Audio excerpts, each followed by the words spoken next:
Look.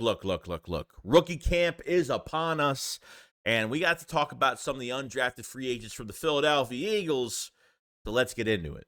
We better try. Because I've seen enough horror movies to know any weirdo wearing a mask is never friendly.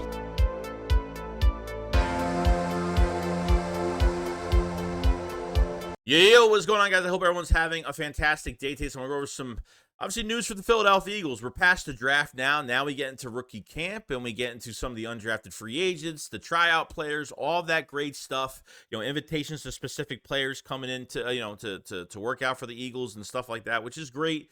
So now we're on to the next step, the next stage of this whole entire process. Now, to go over the undrafted free agent list, we'll do that really quick. Okay, so we have Kendall Milton, running back from Georgia. We have Andre Sam, safety from LSU. Mallen Castle, tight end from Tennessee. Gabe Hall, defensive tackle from Baylor. Anim Dana, offensive line from Howard. Kadieb Ides, right tackle from Maryland, and Kenyon Williams, DB from Tulsa. Okay, now that's 7. This is a shorter list than usual for the Philadelphia Eagles. Okay, I don't know if it's 10 extra tryout players they've brought in plus the 7 that they have. So I'm not sure, or do they mean 10 in all with tryout players? So I don't know if they brought in 10 extra or just 3 more players than 7 undrafted free agents. I think it's 3 more, but I could be wrong because I only saw a few extra names. It wasn't that many names, but like I said, could be wrong about the whole thing. But 7 is a short list, and the Eagles kind of changed their philosophy, not only in free agency, but they changed their philosophy during the draft because the draft went a lot more different than I expected, especially because of the first round, the way it went. If the first round didn't go the way it did, the Eagles wouldn't have got pretty successful in the early couple rounds. I don't think they would have hit on one of their guys in the first round, obviously, but in that second round with Cooper DeJean, because of that first round, how it went, a lot of things went our way. Hitting on the secondary 2 times and obviously getting more offensive linemen, a couple wide receivers in the later rounds was fantastic. And a little bit more depth to your defensive line. So very happy about that. Now you have the undrafted free agents, and the Eagles usually hit on some guys. I mean, they actually do a pretty good job. Like guys that were undrafted that have got playing time. The Eagles have been pretty good at producing guys off, and hitting on some of these undrafted free agent players that come in, and it's been pretty nice the last, good amount of years. The Eagles have always hit on somebody that had at least had some playing time, not coming out as a superstar.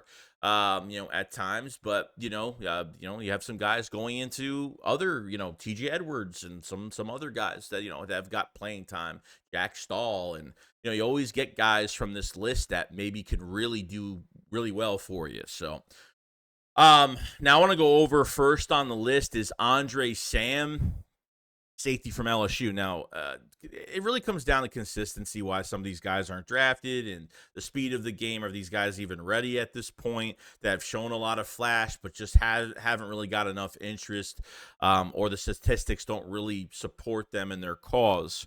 With Andre Sam, went to McNeese State, okay, for a couple years, transferred over to Marshall where he had 53 tackles and a pick at safety. I really like Andre Sam because he's very rangy, and the man is not afraid to hit. This is probably one of the hardest tackling guys we're going to have on this team. As much as Reed and Chauncey, some of these other guys, like to tackle, this is another guy you have with high energy, very rangy, and packs a punch for your defense and has that attitude, which is fantastic. So the attitude's really not going to be the problem coming to Philadelphia.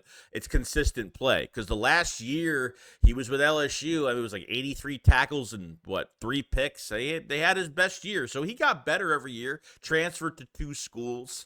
You know what I mean? So it is what it is. He had to transfer. Well, he was in 3 different colleges in his college career. So, you know what I mean? So, went to LSU's last year and did pretty good, but it just wasn't enough. And, I don't know if there's injuries behind him. I didn't hear that there was any injury, so it's great. So I can really see Andre Sam as a special teamer at this point, but I want to see him in preseason, joint practices, all that great stuff. Hopefully this offseason program changes a little bit and makes these practices more demanding, as they haven't been, especially last year.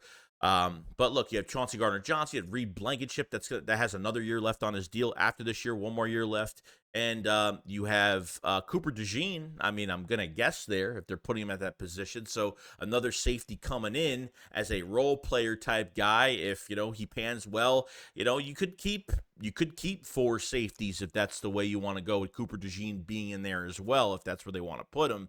And if not, then Andre Sam, I have it works hard during rookie camp and, getting into training camp and doing his thing. Possibility he could make some noise maybe. We'll see. So no promises with these guys, but you just have to, think about what they can do and what they can't do, and what they have done really before getting to the NFL and signing an undrafted free agent contract and, really trying out for the team. So Andre Sam is interesting, and a little bit more depth at safety, depending where Cooper DeJean goes, what position he plays, where they have more interest in him playing. Could be a third to a fourth safety coming to this team. So if they're keeping 4 safeties, if they keep that many, we'll see what happens. Second on the list, I think is a big need is defensive tackle. Okay, Gabe Hall from Baylor. Okay, Gabe Hall. Okay, 6'5", 290. Some say he's a little undersized. He's played inside and outside, which is great. Okay, so a guy that could play, inside, inside tech, outside, whatever. It's a fantastic thing. You know what I mean? So he's got the best of both worlds. Now, his best season was in 2022 with 37 tackles, 17 solo, 5 tackles for loss, 4.5 sacks, and a return fumble for a touchdown.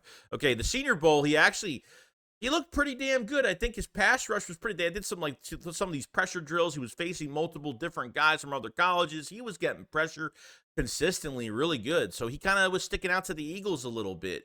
I think there was a couple years where he didn't really play that much. So, take it with a grain of salt on how much time he's played. So he hasn't had a full career in playing consistent games every year. But 22 is his best season. And,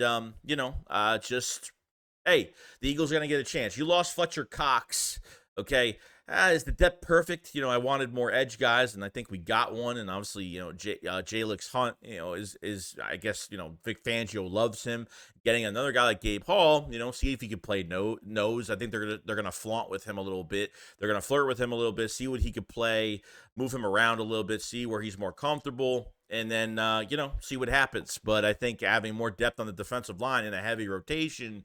Sure, I think we all need that. Losing Fletch to retirement is huge. I think he was probably one of the better players that played last year, as much as this team really did fail last year. Fletcher Cox was very consistent all year, and played much better at an older age in a rotation. So getting Gabe Hall in the building now, sets my eyes a little bit, because the Eagles didn't go after any defensive linemen in this draft besides Jalix Hunt on the edge. No DTs. Because you went after DT literally the last couple of years. You know what I mean? I didn't think they were going to go after another first-round DT this year. I just, I would have been shocked, to be honest with you.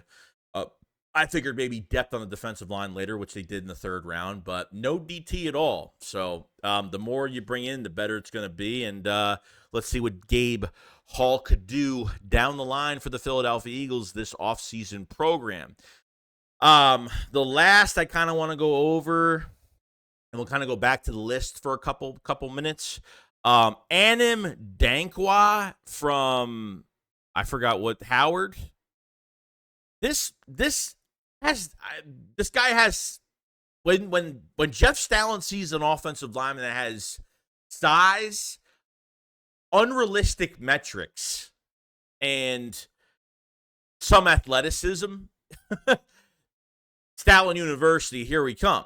You know what I mean? That they want to get a player to Jeff Stalin like that and see what they could do with him. Okay, this is a tackle. This is a right tackle. Okay, you brought in Mekhi Becton, and he officially signed with the Philadelphia Eagles. Okay, now you're bringing in Anim Dana. Okay, 6'8", 350 pounds. I mean, damn. Okay, I think this guy was just an analytical pickup because they saw that little bit of athleticism he has for his size. And not even that, they looked at the percentile of some of his metrics, which is he's in the 99th percentile when it comes to height, because not a lot of guys are 6'8", so I get that. He's in the 98th percentile with arm length. Okay, 35.13 inches. 35-inch arms. I mean, that's That's not common.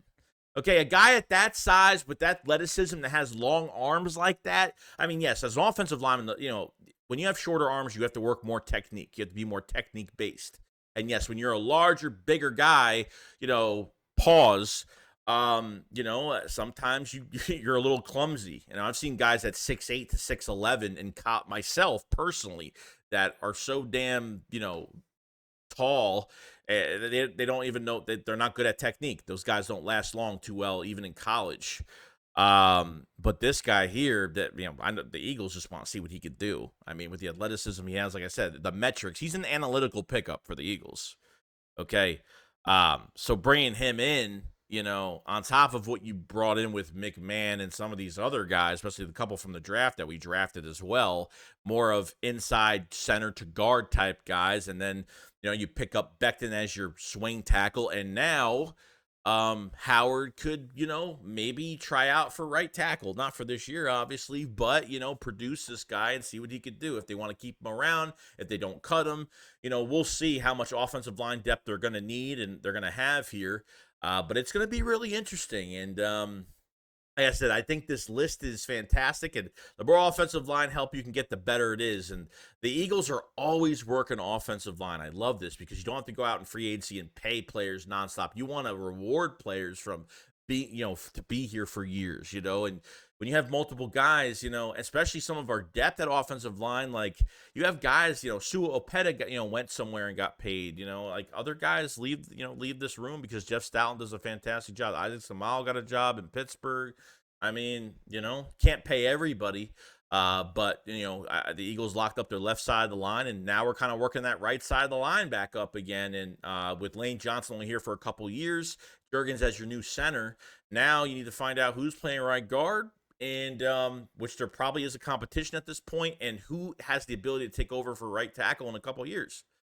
That's your big question going into this whole thing. So the Anim Darkwa pick is just a metric analytical guy, has some athleticism type offensive lineman that you just want to get your hands on and mold him to whatever you want him to be. So I think that's pretty cool.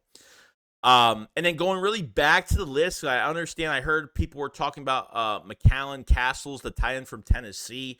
Now, I don't know what the tight end group is going to look like. I don't know what Albert O is going to do. You trade for him last year. You did nothing. You never used him. You never did anything. And Dallas Goedert's 28 years old right now. You know what I mean? So you haven't found out who your number 2 is. Jack Stahl's gone. Calcaterra can't, lift his finger without getting injured at the moment.